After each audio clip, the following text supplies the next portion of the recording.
our adventure begins in Bologna, the capital of food.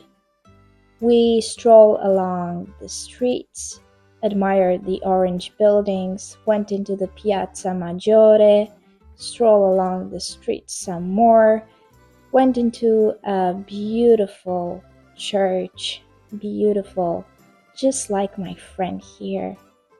Laughed about how every Italian tower seems to collapse, and then we met this sweet old man who made tarantella sculptures out of plastic, and we had pizza, and that's it. And then we strolled along the cities and had some gelato, of course, that's love. Then we went into the Piazza Maggiore again, brought some food home, and had a cumpenască, as we say in Romanian. Then day 2 began. We started by strolling again, admiring the arches of Bologna and the quotes on the walls, beautiful quotes, and the fat buildings. And then we went into the piazza to plan our day. We went into a library first.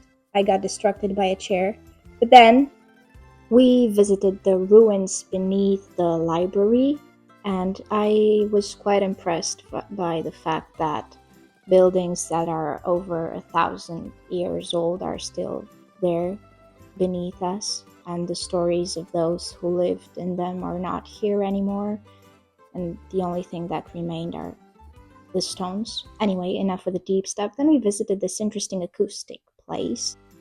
Then we admired the interesting optical illusion of this statue, which was intended to be quite vulgar as a revolt against the censorship of that time. We found this puppet theater then, with puppets inspired by characters from Commedia dell'arte, which is the kind of theater which was performed in the 15th century in Italy, and it's at the origin of all theater today, so you should definitely check it out if you don't know about it. Then we searched for a famous restaurant in Bologna called Osteria del Orsa, had some pasta bolognese, of course. Well, I didn't because I'm vegetarian, but my friend enjoyed them, so you should try it. Then we strolled through the city again and found this interesting library from which we bought some books and postcards and found this interesting quote by Shakespeare, which I love, of course, as the true thespian that I am. Enjoyed this amazing cheesecake from Osteria dell'Orsa and then rehearsed some lines, like acting on vacation. Acting on life, got it? Anyway, then we visited this palace to go into the tower in the central piazza. Enjoyed some alone time with my friend. I really like that trips are a very powerful test for relationships. We passed it. But I did not pass the courage exam because I was afraid to go and see the view. But anyway, we enjoyed it, though I was still afraid. I managed to get down, and then we enjoyed some bao bao from a restaurant and of course some gelato. You should go there. Then we watched a movie. It was a festival when we went, and it was called On the Back of the Tiger. Day 3 began with us getting on the train to a beautiful romantic city in Italy, but of course until then some more line rehearsals because I'm a serious actress, and some backstage footage because I'm also a serious YouTuber. And here is Verona, beautiful romantic city, just as my friend here. And more dessert. I'm glad I wasn't born in Italy because I wouldn't have survived. The videos don't do justice to this beautiful city, but I tried.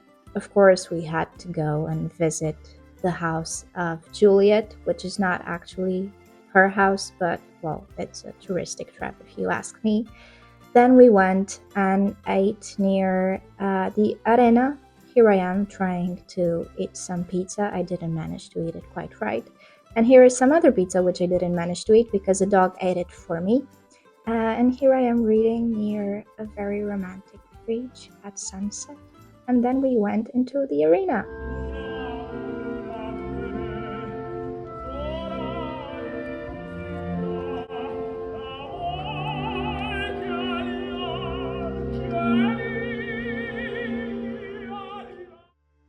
Had even more gelato because, well, sleep, eat gelato, and repeat. And also have a stroll in Verona if you can at night. It's very beautiful. And then we went home because the next day started with us getting the train to the most beautiful place on this whole earth. I was very, very, very excited to be back home in Venice. Here I was doing the tour of my home for my friend, and then we went to this library, beautiful library with books in bathtubs, from which no one buys books, only postcards and beautiful tote bags. After we were able to get out of there, we strolled through beautiful Venice and enjoyed it, and didn't take that much footage because we were enjoying it, of course. And the next day began with a calming stroll through Venice. Did I tell you that I love it? I really do. Had some coffee near the canals, went into every Murano shop that we found, and then visited Teatro La Fenice, which means Phoenix, and made me bawl my eyes out because of its beauty.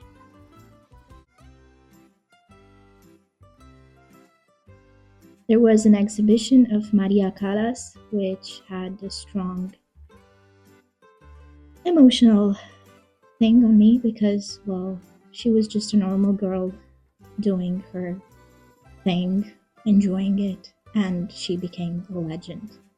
Of course, I had to stroll through Piazza San Marco just as Maria Callas in the last picture. And this time a seagull ate our gelato, just like the dog ate my pizza. But no problem because we had some amazing pasta near the canal again. Of course, we had to go shopping, and guess what we did? Yeah, we got the same dress. And then some more gelato.